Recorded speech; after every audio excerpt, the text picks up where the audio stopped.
easy. 52 cards, neatly arranged by suit and rank. Alone, their value is little more than the number or face with which each is stamped. But let them dance on green felt. Let them be touched by hands that know how to coax the connections, by a mind that can choreograph perfection from the devilish swirl of infinite possibility.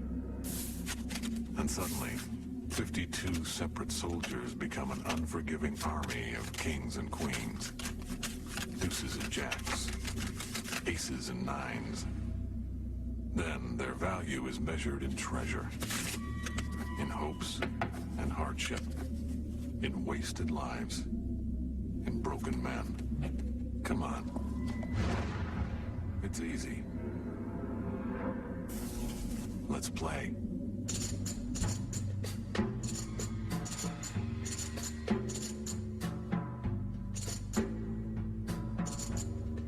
His craft, nobody was quicker, nobody was smarter, and nobody was better. He thought quick on his feet. He was light years ahead of the other players, and people feared him. He was someone who would like to stick it in your liver, as we say, in the racket. At the poker table, he was one of the most obnoxious people I've ever known. I almost got in 2 or 3 fights with him. He hissed. It's almost like he needed an exorcist. He had this deep down anger.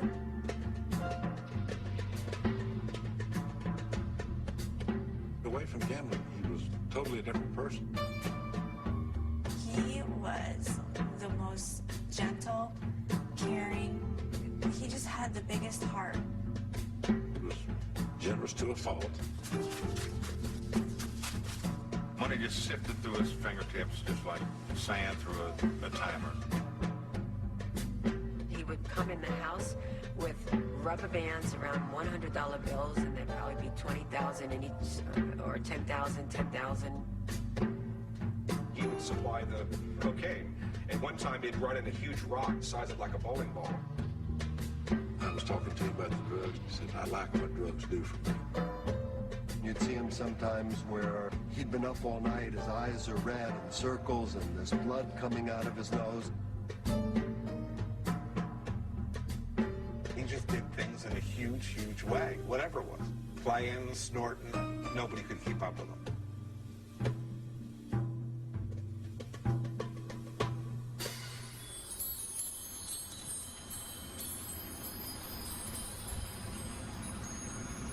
The Mondale pine is a remarkable tree. Tall, sturdy, strong. It somehow pulls life from dry desert soil. Ironic that a man who was small of stature and who struggled with personal weakness should find peace beneath a Mondale's sheltering boughs. This is Palm Cemetery, Las Vegas, Nevada. A simple stone marks the final resting place of the man most considered the greatest poker player who ever lived, Stu Ungar.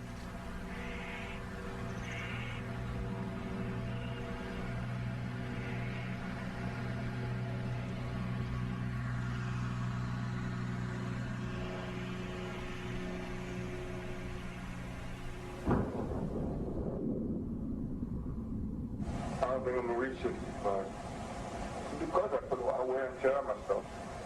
You know, what I do is only bad to myself. I'm very good to other people, you know what I mean? I believe in heaven and hell, and I'm very scared of being damned. I pray, yeah, but it seems I only really praise when I almost feel like I'm dying, you know what I mean?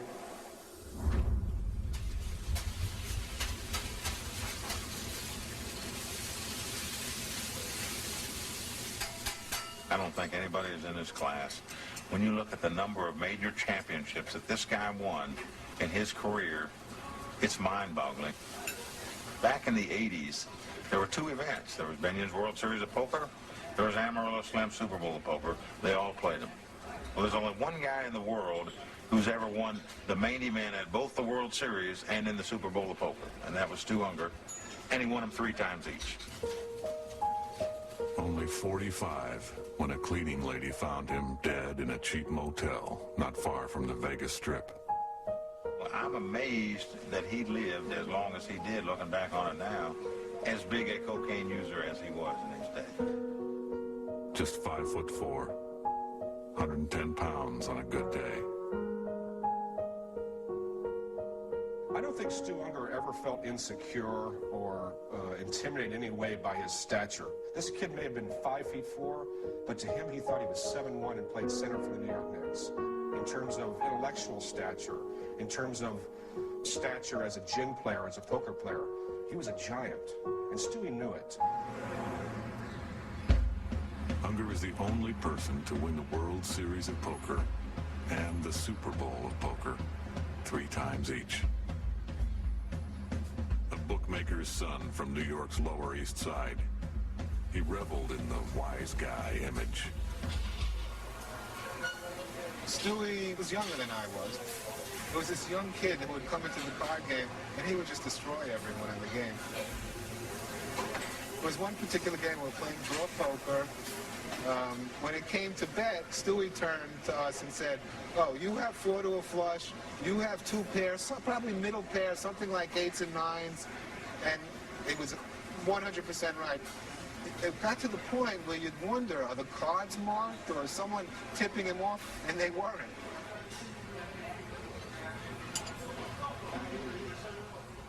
Others say he was a gentle and generous soul, a good husband, a devoted dad. He wanted family. Family meant so much to him. Maybe he didn't have it with his mom and his dad. That's where his softness came. Children. The very last time that I saw my dad, I just said, "Dad, you know I love you, and I'm very proud of you as my dad, and I just want you to know that." And he was like, "Oh, honey," he goes, "that means so much to me." He goes, "Because sometimes, you know, I've always thought I could have been a better dad to you, and just to hear you say that, you don't know how much that means to me." And that's the thing that I miss the most, is just those conversations and the way that we connected on that emotional level.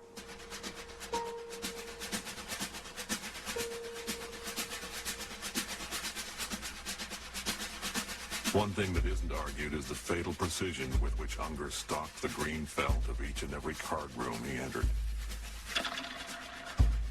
It wasn't Stewie's style in anything to just be passive. Most people that play poker know you have to throw away certain hands. Well, Stewie made a living by playing every hand. He just seemed to put more money in when he had the best hand. Boy genius, the gambling savant, or just a troubled drug addict. He was the face of poker, and even in death, he's still the face of poker. People constantly want to hear about him and talk about him. Whether it was cards or cocaine, Stu Ungar attacked his canvas with the brutal madness of Van Gogh. And when his masterpiece was finally complete, he titled it with a simple question: who am I? Who was Stu Ungar, really?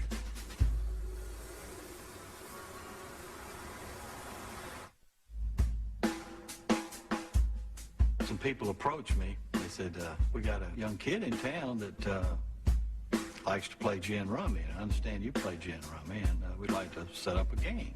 So I said, "Sure, I'll play." They bring in this little kid. This looked like he might have weighed 90 pounds. And he was so young, it was unbelievable. I mean, I couldn't believe that's the guy I was going to be playing. He was so small, we set the table up, and they put a Coca-Cola crate in his chair, and he had to sit on the Coca-Cola crate in order to be big enough to get up to the table. And naturally, he beat me out of 40,000. That was my first introduction to Stu Ungar.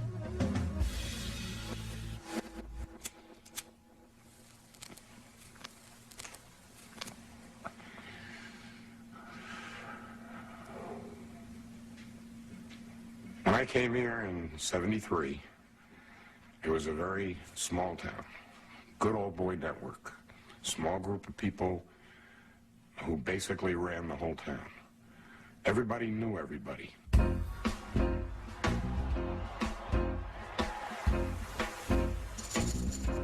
Las Vegas.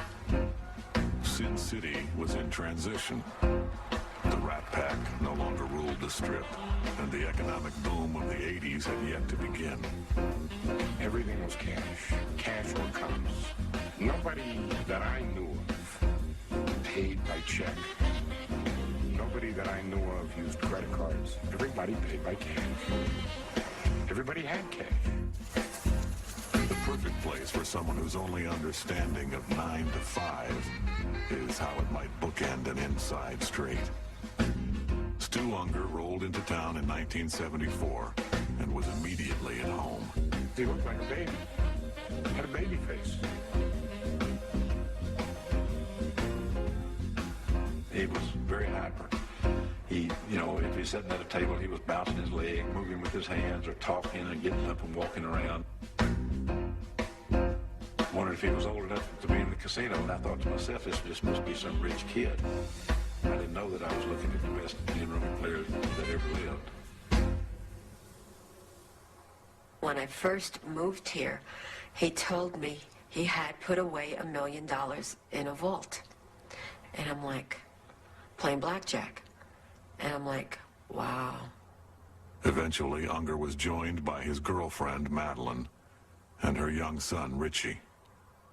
He was naive to a lot of the worldly things. So, you know, I went to go buy the home. I went to go buy the cars. I have to do everything. Everything Madeline decorated their lives with was paid for in cash. He thought you write a check and the check is good. You know, he didn't realize you have to go in the bank, put the money in the bank, you know, for it to be good. Stuart Ungar, gin player. What do you think about Stuart?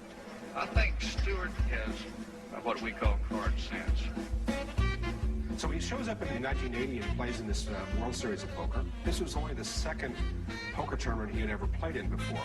He had played 5 gin rummy tournaments up to that point and had won 3 out of the 5. You got 2 threes, Johnny. When he entered, it was kind of a lark, that it wasn't really serious. Out of a field of about 100 people, they made him 100 to 1. Hello.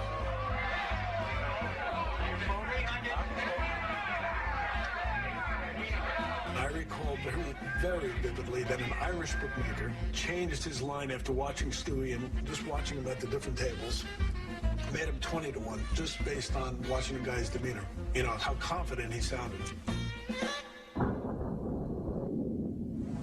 Well, I was freaky.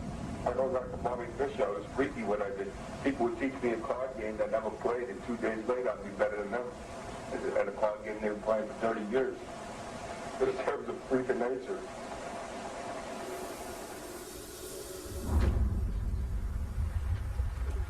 Barely 26, and Stu Ungar was already a high roller. The confidence, the attitude, the ability, the qualities that became legend were born on the streets of New York's Lower East Side. His father's name was Isidore Ungar.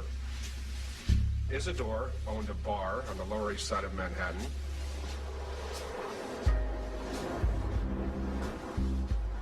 His father was a bookmaker, and Stewie's education, to a large extent, took place in the bar. Bars were hangouts for legal and illicit things, too.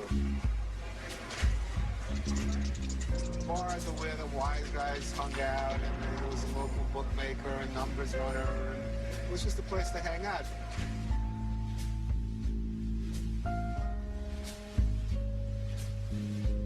Often after school, Stewie would come to the bar, hang out in the bar, and be associated with a lot of the wise guys or people that were connected to organized crime. These essentially were Stu Ungar's mentors.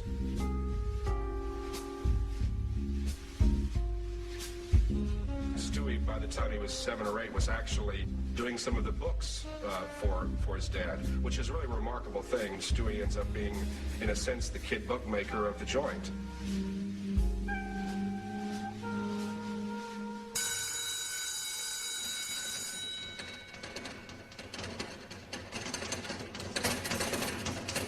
His other teachers, the ones at school, noticed Ungar's uncanny ability with numbers as well.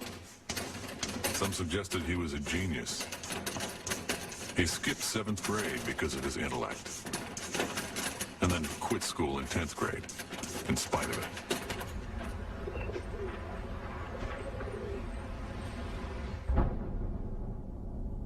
My father was one of the biggest book writers in New York.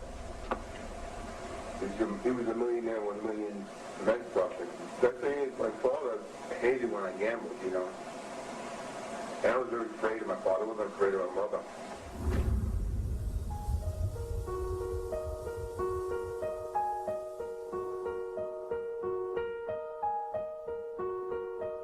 His father was an older man, so he did not really have a close relationship with his father. He had more of a relationship with his mom.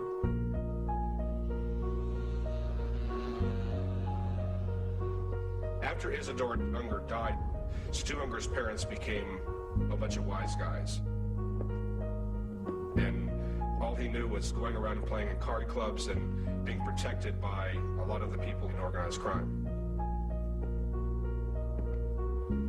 First time I met Stewie, I saw this young kid walk in with an entourage, and it seemed like he was controlling the conversation. I've never seen a kid that young being around the gambling.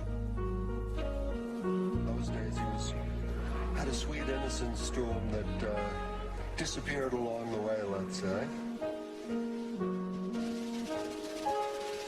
They've been playing 4 days. This is the final. When Stu Ungar placed his first bet at the 1980 World Series of Poker, he was 26 years old, young by poker standards. But he was already an old soul at games of chance. He'd been gambling virtually every day for at least 16 years. I played with him each day, and I never saw anybody that improved from day to day like he did in that tournament. And it came down just to he and I. We were the last two players. What about the chips in the head? Do you want it all? He fooled me on a hand, won all my chips, and he was the champion, and I was the second place finisher. Stewie wins the tournament with a high straight. He was very happy, obviously. It was Ungar's first World Series of Poker championship. He won $365,000. That was the beginning of the Stu Ungar legend in the tournaments. But even as that legend was being written, there was a dark chapter waiting to be told.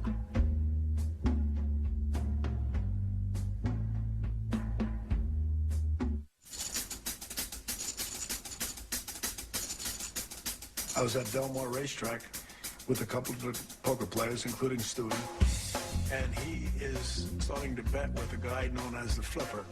And he has a hustle. He flips coins, and he bets you on the outcome. Stewie was going to get involved in this. He was willing to just think he was lucky enough to find a total stranger at the racetrack that flipped coins, wanted to throw his money away.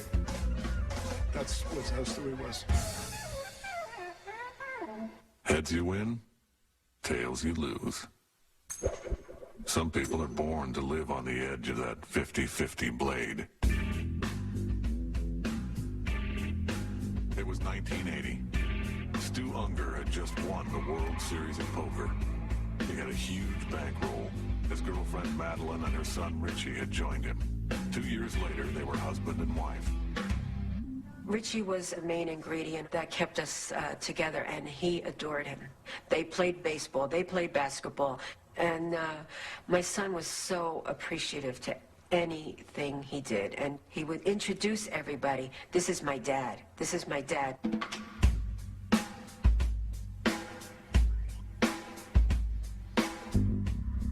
But there was another side to this success story. Cocaine. He turned to cocaine in order to fuel his ability to stay awake, to stay focused. You know, there were a lot of guys out here doing cocaine at that time, you know, especially a lot of the top poker players, because it kept you up for an extra couple days. They'd play several day sessions, marathon sessions in those days. You know, Stewie was just right in there with them. They were staying up 24 hours. He had no clue when somebody said to him, after that, it wasn't fun.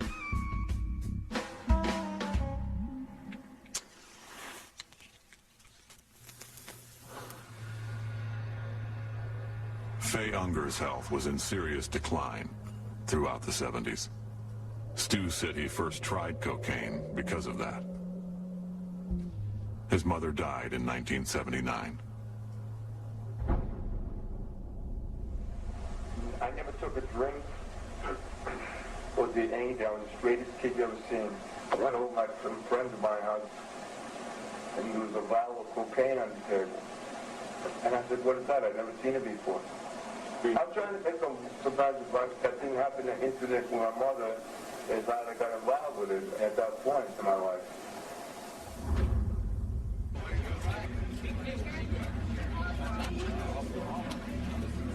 He didn't have control over himself because he got so involved in the drug scene. He couldn't handle adversity, you know, and he would do things that he shouldn't do. He was a person that would lash out at the dealers, or, you know, he just would say things to other players, you know. Stu just talked very bad to people. You know, he'd call them names and just get right up in their face, you know, threaten them. He did a lot of things that disrespected the game. I remember that he spit on a card one time.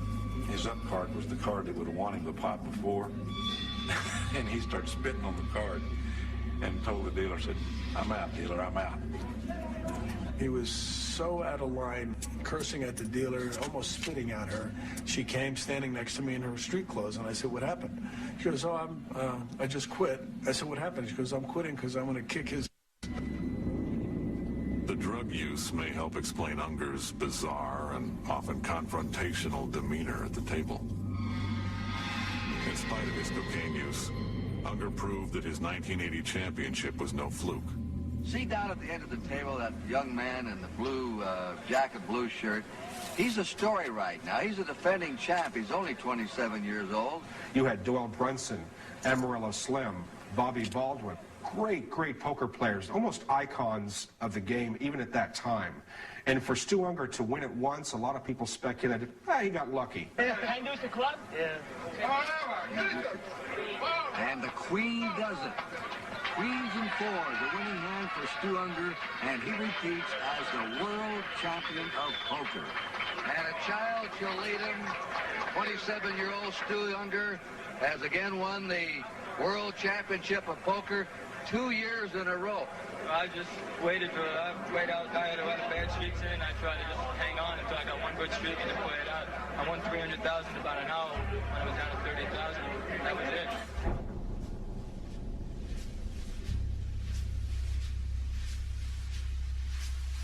The $375,000 payday marked Ungar as the greatest poker player in the world. It also marked the beginning of his long downward spiral. After he won the second World Series, it really went to his head. Instead of paying that house off or getting an investment banker or whatever, no, it was, I'm going out gambling. And then he went downhill. I mean, he went into a deep cavern in his life, caused mostly by drugs.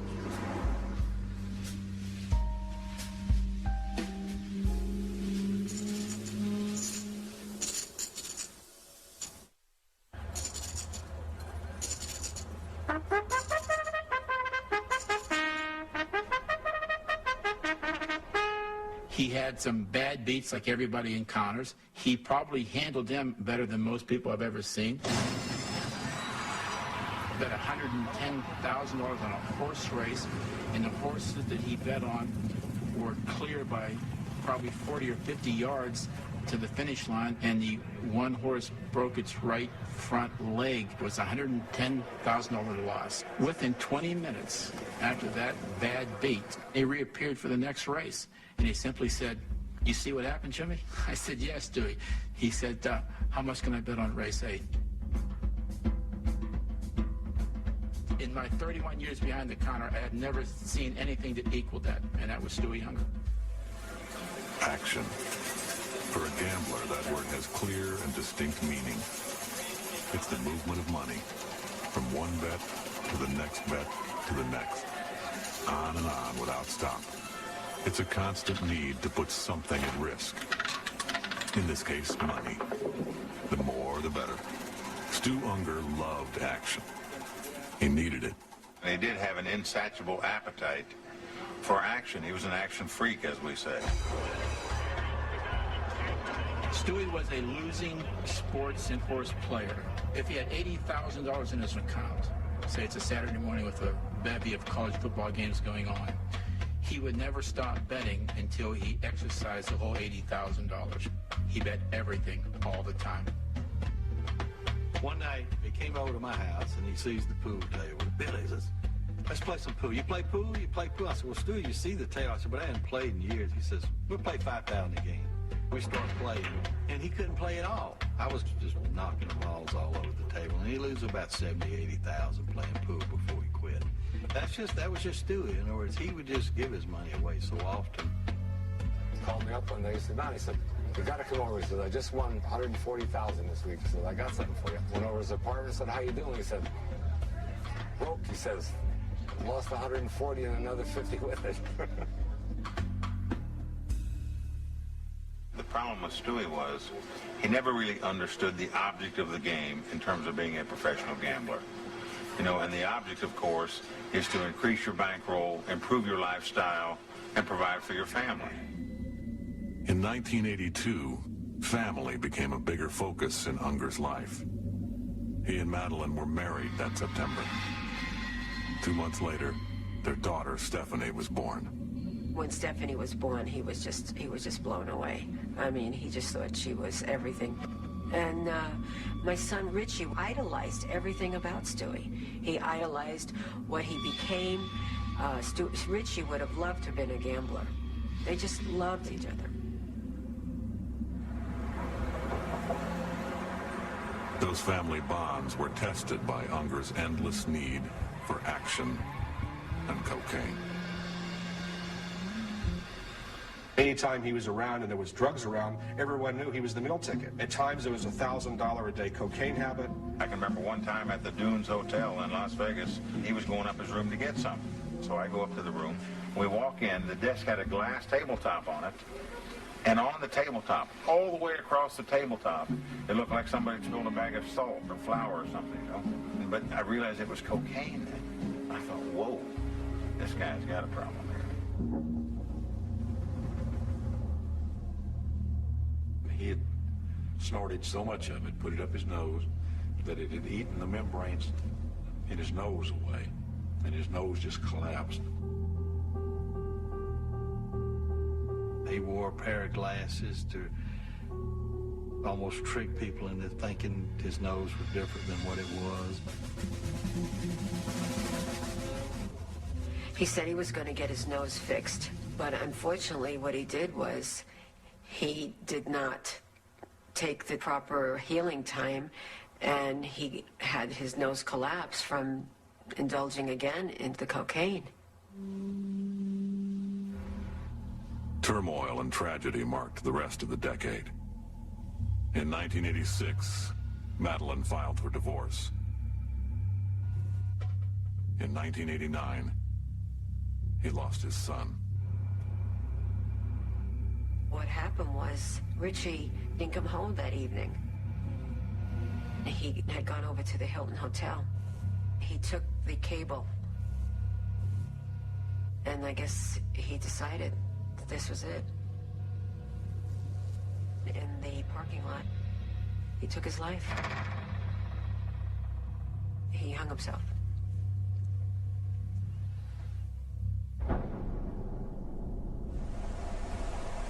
I will not show any tears in public. I'll cry myself to not to see by my son committed suicide.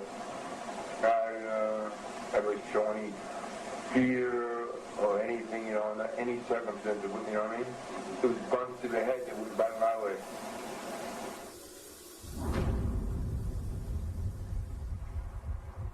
My father always blamed himself for my brother's death.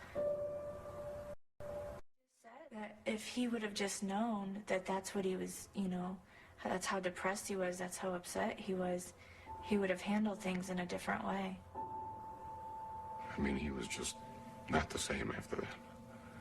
And that really hurt him. Because he loved that boy. After Richie passed away, I saw him, the use of drugs, even more. He didn't care how he looked.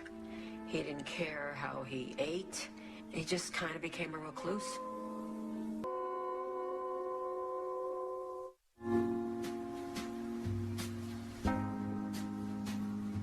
We bumped into each other at one of the hotels.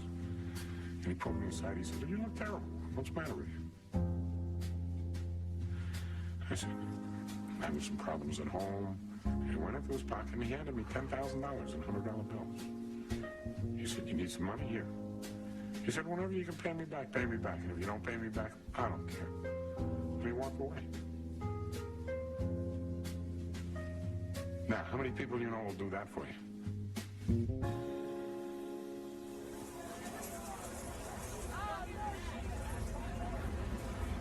Stu Ungar's generosity is as much a part of Las Vegas lore as his card-playing ability.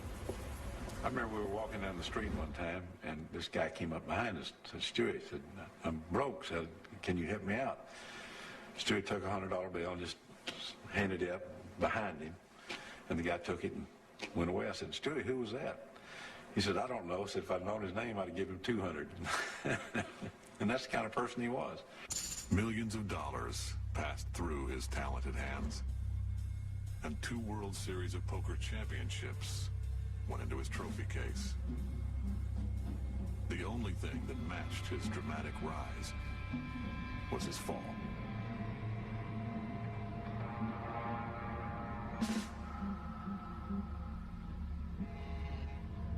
Just want to welcome everybody to the World Series of Poker. Shuffle up and deal.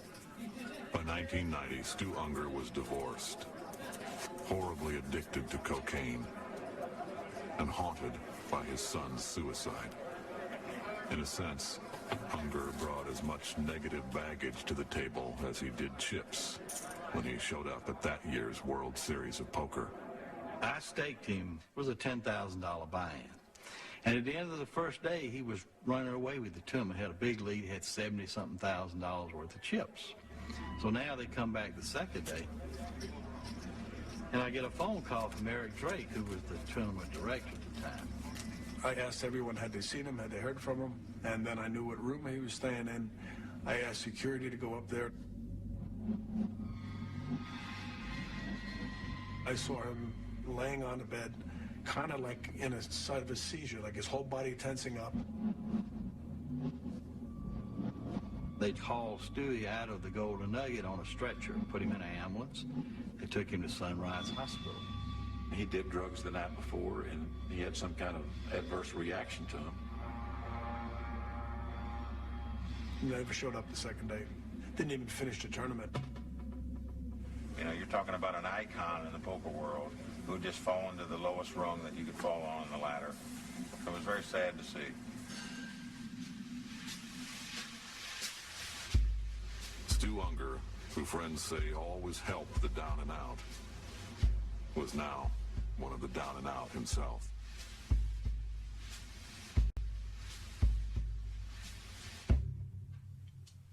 Literally, he cried one day with me because he said, "Mike," he said, "I've gone through millions of dollars and I don't have any money to buy my daughter's school clothes." I took my daughter down real mall the other day, and she started looking at price tags because I had took my money, and I said to myself, "What did I do? What am I doing? I didn't know the most beautiful girl in the world. I mean, a gem, and she's got to look at price tags after the money that I went through my hands and I've given away, and just millions in drugs. You know, it's disgraceful." And I felt so bad for her. She said, "What are you worried about that? It's okay." It was so humiliating to me. It was a shame, you know, for her. When he couldn't buy school clothes for his daughter when school was starting, that really got him. That got him.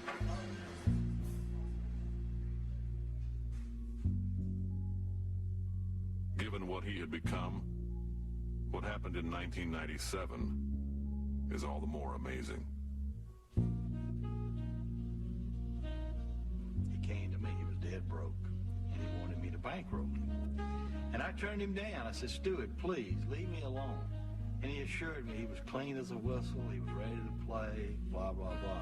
So finally, I just I says, here, Stuart, you take this $10,000 and go put it in the tournament. And if I catch you out of that chair one time, I'm going to kill you.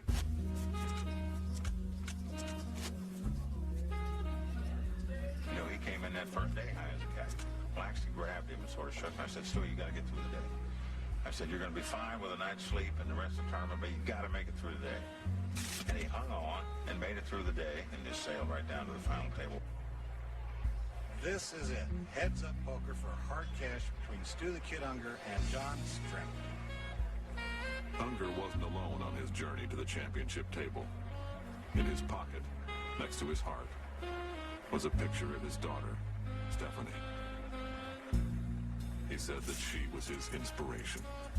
Right before the final day started, we sat down, and he told me exactly what had been happening to him for the last 2 years, but he was certain he was going to turn things around, that he was going to win the tournament, and things were going to be different. He showed me the picture of Stephanie. He said, you got to ask me, I want to show this picture when I win the tournament. He didn't even assume that there was anything that could happen for him not to win the tournament. That was great. This could be it, ladies and gentlemen. He's ready $800,000. John calls.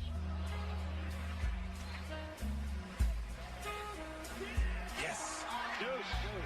Stewie wins the tournament. Stu Ungar has won 3 World Series of poker. Incredible. One of the greatest comebacks of any human being. Someone literally living in a homeless state, and all of a sudden the next moment he's a millionaire and a 3-time world poker champion. You're older, you're wiser, you're 43 years old. You think you're going to do things differently now? Well, I hope so, Gabe. You know, I've neglected my kids. You know, I've done a lot of stupid things myself. But I want to tell you something for a fact. There's nobody that ever beat me playing cards. The only one that ever beat me was myself. I want my daughter's picture one more time. I love you, honey, and I'll be seeing you soon. Stu Ungar was back, but for how long?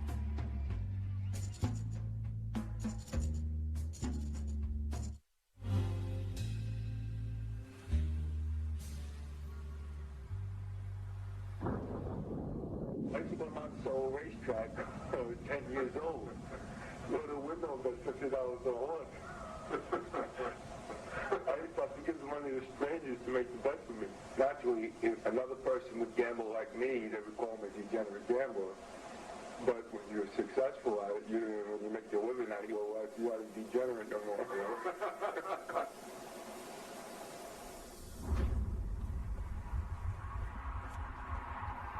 If Stu Ungar's life was guided by a Hollywood screenwriter's pen, there would be a happy ending. Perhaps he would parlay his redemption at the '97 World Series of Poker into a lifestyle befitting the only 3-time champion of that event.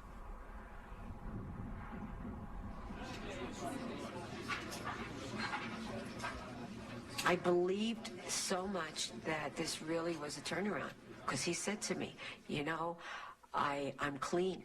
I said, great.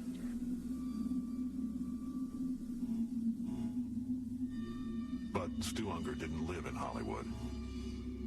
He lived in Las Vegas. And he wasn't an actor. He was a professional gambler. The winner's share of the '97 World Series of Poker was $1 million. 4 months after he won it, Ungar was broke. Like with much of the rest of the money in Stu Ungar's life that he earned, it ended up pretty much in the same places. In the sports books, at the tables, in the pockets of the drug dealers. He said, Sexton, he said, remember this. He said, anybody can win a tournament. He said, defending, that's where it's at. So I know how important it was for Stewie to come back in 1998 to defend his title, you know, that he had won the previous year. I actually put the money up for him to play in 1998. The day of the he was in such bad shape, he told me 5 minutes before the tournament started, he said, Billy, he says, I'm too tired to play. Here's a man that could come and play in a tournament. It's not going to cost him a penny. was unable to walk from upstairs to downstairs to play in a tournament that he had just won the year before. And that's when I knew that Stu Ungar was in really bad shape.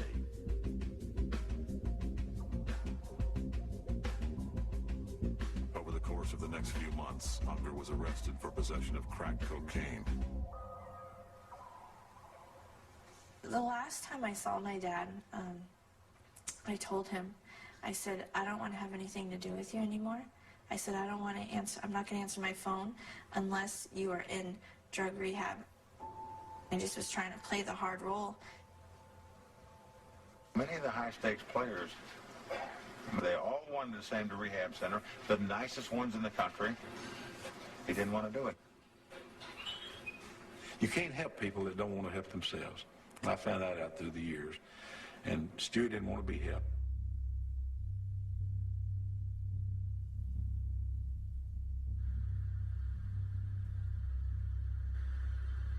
On November 22nd, 1998, in this hotel, in a part of Vegas known for drug use and prostitution, Stu Ungar was found dead.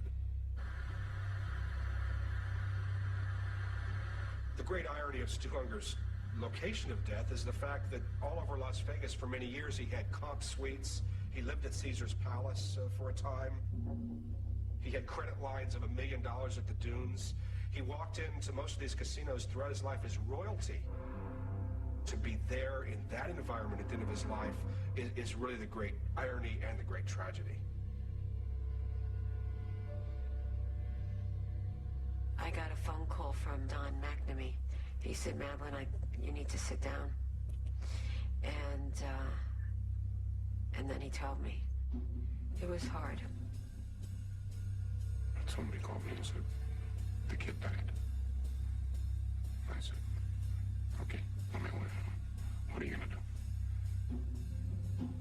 Everybody felt terrible, but it wasn't a surprise.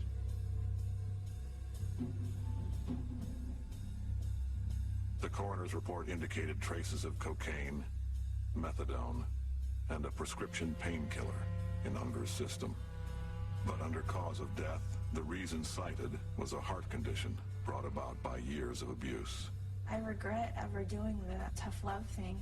It hurts me to think that he died thinking that his daughter didn't care about him and didn't want to have anything to do with him.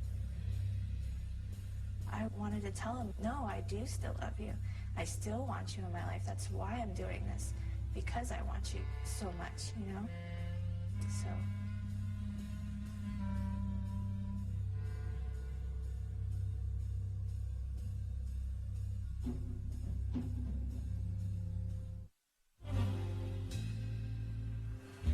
In the gambling world, in the poker world, in the gin rummy world, he had talent like we'll never see again. But sadly, in the game of life, Stu Ungar was a loser. There's no question about it.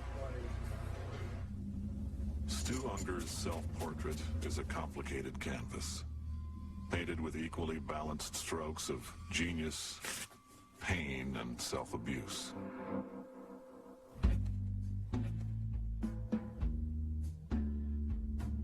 It angers everybody in the poker world that he didn't get control of his life. We'll never know exactly the extent of his talent.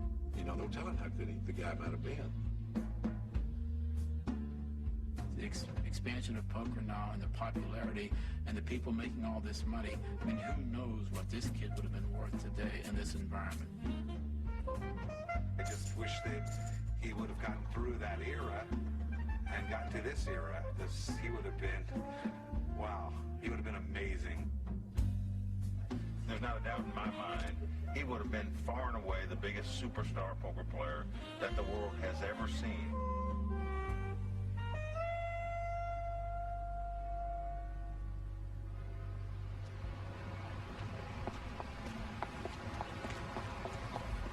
On November 26, 1998, Stu Ungar was laid to rest. Friends and fellow gamblers paid for the ceremony. Sad time for the poker world. Let's forgive Stuart for his weaknesses and his drug problems and remember him for what he was. the greatest player to ever grace the green felt. Thank you.